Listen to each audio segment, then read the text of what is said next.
Two women are standing on a dusty road, and one of them is refusing, flatly, politely, immovably, to go home. The older woman is going back to a town she left 10 years ago, and she has spent several minutes trying to make the younger one turn around.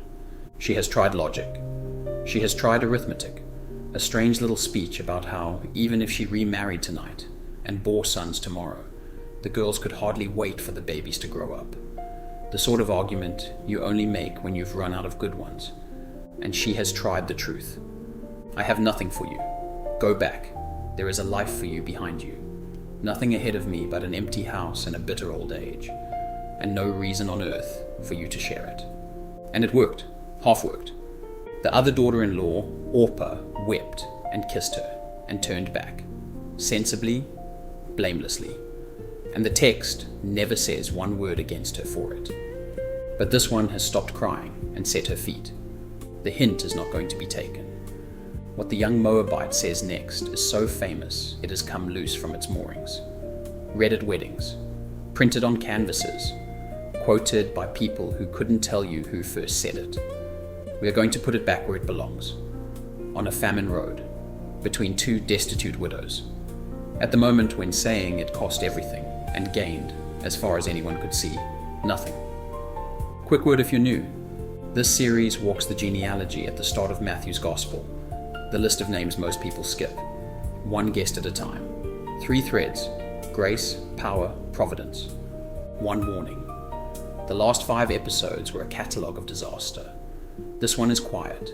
No sea parts, no wall falls, nobody schemes. It's a story about a woman who refuses to leave an old lady and then works very hard in a field. And it produces David. Hold on to how quiet it is. That's the argument. The book of Ruth opens like a folk tale and lands like a hammer. In the days when the judges ruled, there was a famine in the land. The days of the judges, the Bible's byword for a world with the wheels off. And a famine in the land, the promised land, specifically in Bethlehem, whose name means house of bread. The house of bread has no bread, so a man of the town, Elimelech, takes his wife Naomi and their 2 sons east around the Dead Sea to Moab, where there's food. Moab, not a neutral foreign country. Moab descended from Lot by an episode so squalid the nation's name carried the smirk of it. And Deuteronomy barred Moabites from the assembly of the Lord to the 10th generation. This was the neighbors you were warned about. And the boys marry local girls, Orpah, and Ruth. Then the narrator, with terrible economy, dismantles the household in a verse and a half. Elimelech dies. 10 years pass, and neither marriage produces a child. A silence Naomi will have felt every month of every one of those years. Then both sons die. No cause given. Only what remains. 3 widows, no men, no children, no income. In an age when those 4 facts added up to a slow-motion death sentence. Then Naomi hears the famine back home has lifted. The first flicker of providence in the book, arriving as a rumor, the way it usually does. Here is what Ruth says, and I want you to hear it quickly and plainly, not beautifully, because the beauty is what has made it invisible. Don't urge me to leave you or to turn back from you. Where you go, I will go, and where you stay, I will stay. Your people will be my people, and your God my God. Where you die, I will die, and there I will be buried. May the Lord deal with me, be it ever so severely, if even death separates you and me. Now the context, item by item, because every phrase in that is heavier than it sounds. Where you go, I will go. To Bethlehem, where Ruth will be a Moabite widow of the barred nation, in a small town, in a lawless era, with no legal existence except through a mother-in-law who owns nothing. Your people will be my people, a renunciation of her own, her father's house, which still stands and would take her back, and her prospects of remarriage, real in Moab, nil in Bethlehem, and your God, my God, slow all the way down. This is a conversion, and look at the evidence it rests on. Rahab converted on the strength of the Red Sea and 2 toppled kings. Spectacular data. What has Ruth seen? Famine, exile, 3 funerals, a decade of barrenness. Every visible datum says this God either doesn't act or acts in judgment, and Ruth chooses him anyway. It is the least evidenced, and perhaps therefore the greatest, confession of faith in the Old Testament. Not your God has been mighty for me, your God, sight unseen. Come what may. Where you die, I will die. No return ticket. She is signing on past the grave. And Naomi's response is one of the most humanly true details in the book. When Naomi realized that Ruth was determined to go with her, she stopped urging her. No embrace, no thank you. She just stops arguing. Some kindnesses are too large to acknowledge in the moment, and when they reach Bethlehem, listen to what a decade has done. Don't call me Naomi, pleasant. Call me Mara, bitter. I went away full, but the Lord has brought me back empty. The narrator lets it stand uncorrected, except for one quiet thing. She says she came back empty, and she is standing next to Ruth. The emptiness has a person in it. Most of ours do. One more clause, easy to miss, and the story pivots on it. They arrived in Bethlehem as the barley harvest was beginning. Hold that timing. Providence in this book works in calendars. Now the story exhales into daylight. And we can too. Ruth, and note it is Ruth's, initiative. From here on, she drives every scene, goes out to glean. Gleaning was Israel's welfare system. Harvesters left the edges uncut, and the dropped stalks lying, so the poor, the widow, and the foreigner could gather enough to live. A beautiful law, and in the days when everyone did as they saw fit, an optional one.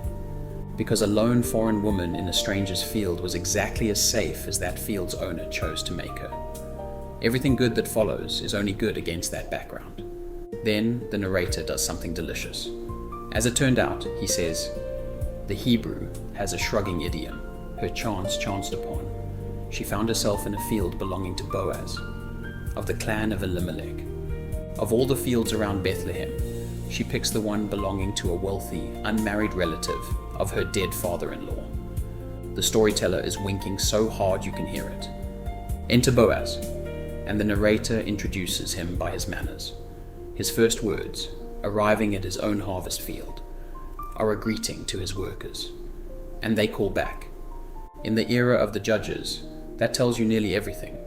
This is a man whose goodness is habitual, running in the background long before anything interesting happens to him.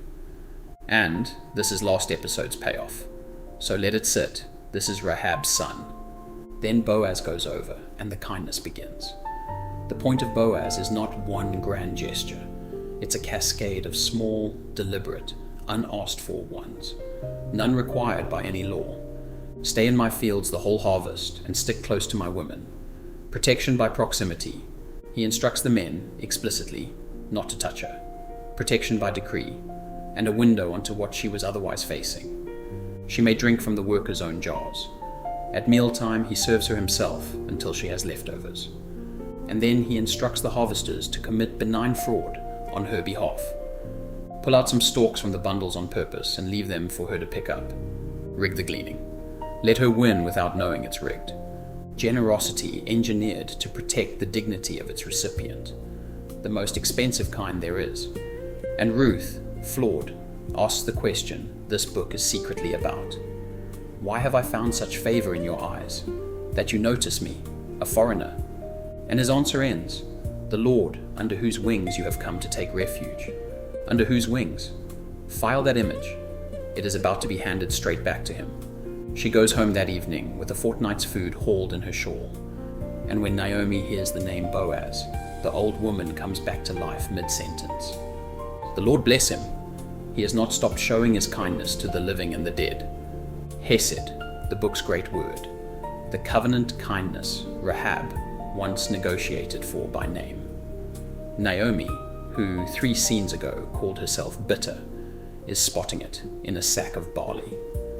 And then the sentence that changes the genre of the entire book. That man is our close relative. He is one of our kinsman redeemers. Meaning, we are not, it turns out of moves. Which brings us to the famous night scene. I'll handle it the way the text does. Straight face, raised eyebrow, no pretending either half isn't there. The setup is Naomi's, the old strategist, fully rebooted. Boaz will be at the threshing floor tonight, guarding the grain after a good harvest.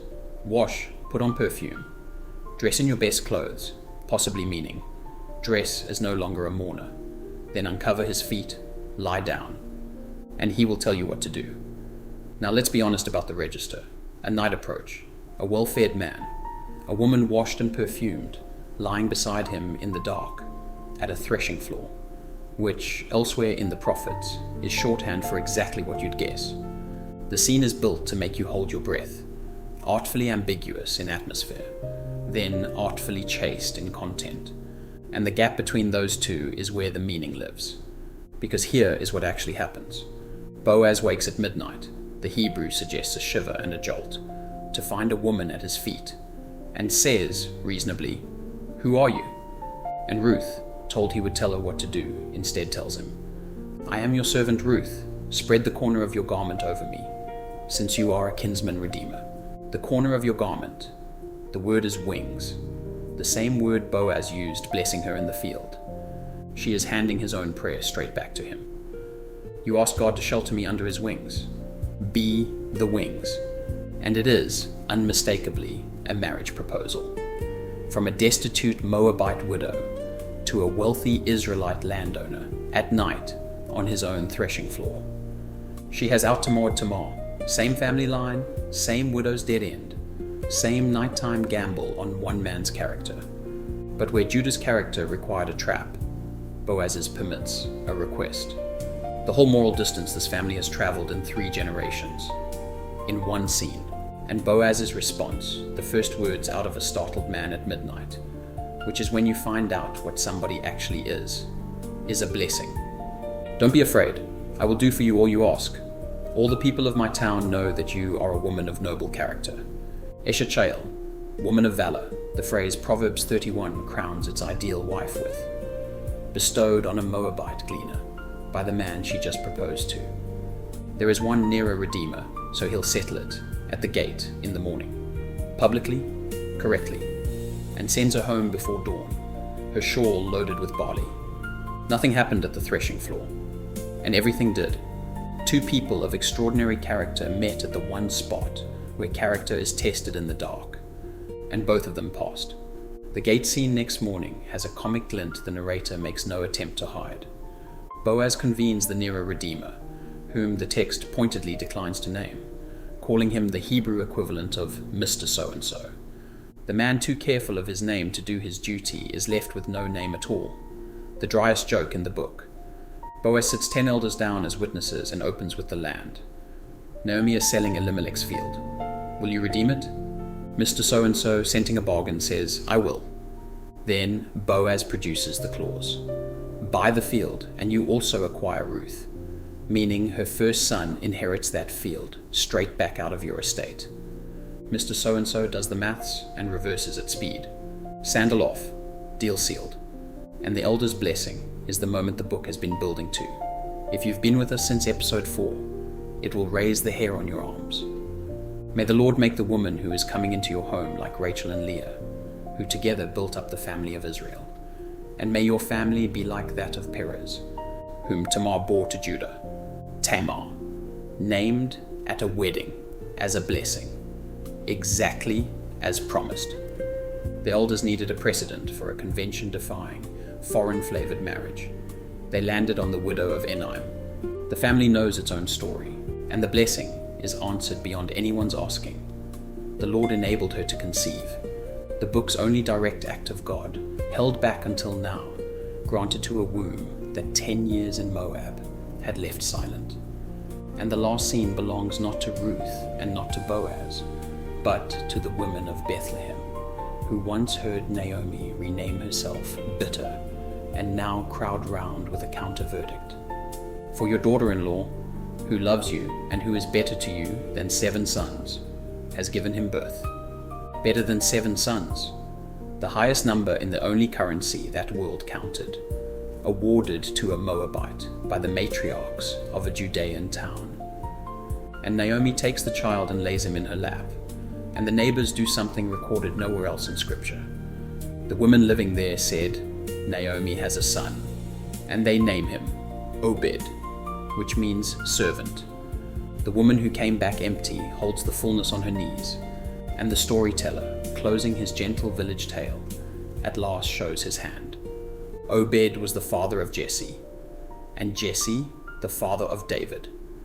The book's final word is David, and every, as it turned out, detonates at once.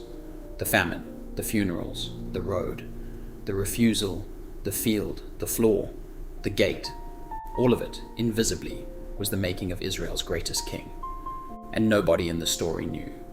That's the point. That's always the point. Grace, loud.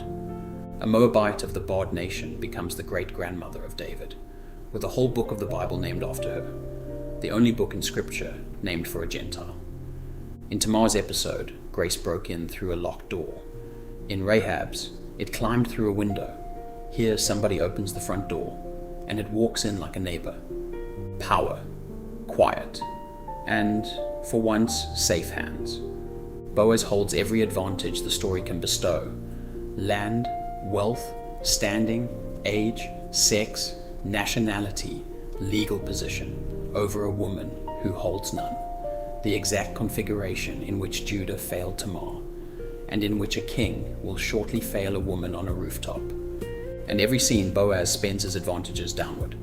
Here is the series control case, proof that powerful men failing vulnerable women is a choice, not a law of nature. And it matters that he is Rahab's son. Kindness has a genealogy. Providence, a whisper, and this book is the masterclass. No C parts, no angel, no dream, no voice. God acts on stage exactly once, in a conception, at the very end. Everything else is timing and choices. Providence here is indistinguishable from coincidence, unless you stand at the end and look back, at which point it becomes indistinguishable from design. Most of us will never see a C part. All of us live in the land of as it turned out. Ruth is the promise that it is not a godless country. Boaz, the father of Obed, whose mother was Ruth. Third woman in 5 verses. But see what Ruth adds that Tamar and Rahab didn't. They entered through scandal. Ruth's record is spotless. Her disqualification is purer, and therefore more pointed. She is simply, irreducibly foreign, which closes off the last respectable escape route. You cannot say these women are trophies of forgiven sin, because Ruth needed no forgiving, only including. The list is not a rogues gallery, it's an argument about the door. And Matthew's readers, who revered David, must run the sum every time. The law says no Moabite to the 10th generation. David is Ruth's third. Either grace outranks pedigree, or Israel's greatest king is inadmissible. One question. From the road out of Moab. Nothing Ruth does is dramatic by the world's lighting. She refuses to leave an old woman. She gleans all day in the sun. She has a baby and hands him to her mother-in-law. Her faith is made entirely of loyalty, work, and staying. And it carries more history than any miracle in this book, because David comes out the far end of it. So, what does your version of gleaning look like? Not the dramatic act of faith you're waiting to be capable of. The undramatic one available today. The person you could simply refuse to abandon. The unglamorous work that keeps somebody alive. The kindness that goes one step past what's required. Somewhere downstream of your most boring faithfulness, this book insists, something is being made that you will never see. Glean anyway. Comments if you're willing. So Obed grows up in Bethlehem with, count them, a Moabite mother, a grandmother back from the dead of bitterness, and a grandmother-in-law who once hung a scarlet cord in a Jericho window. Obed fathers Jesse. Jesse fathers 8 sons, and the youngest is a shepherd, with a sling, a harp, and a face the texts cannot stop calling beautiful. You know his name. Everyone knows his name. He is the summit this family has been climbing towards. Giant killer, psalm writer, king of the golden age. But before we climb to the throne, we need to stop, because you've just watched 4 episodes go past, and I'd bet the pattern has caught your eye. One last thing, and then I'll let you go. Everything in the series comes out of a book, the family nobody would have chosen. It's the long version of what you've just heard. Grace, power, and providence traced right through the genealogy of Jesus, name by name, with all the material there simply isn't room for in a single video. Same road, same guest list. More time to walk it. The link is in the description.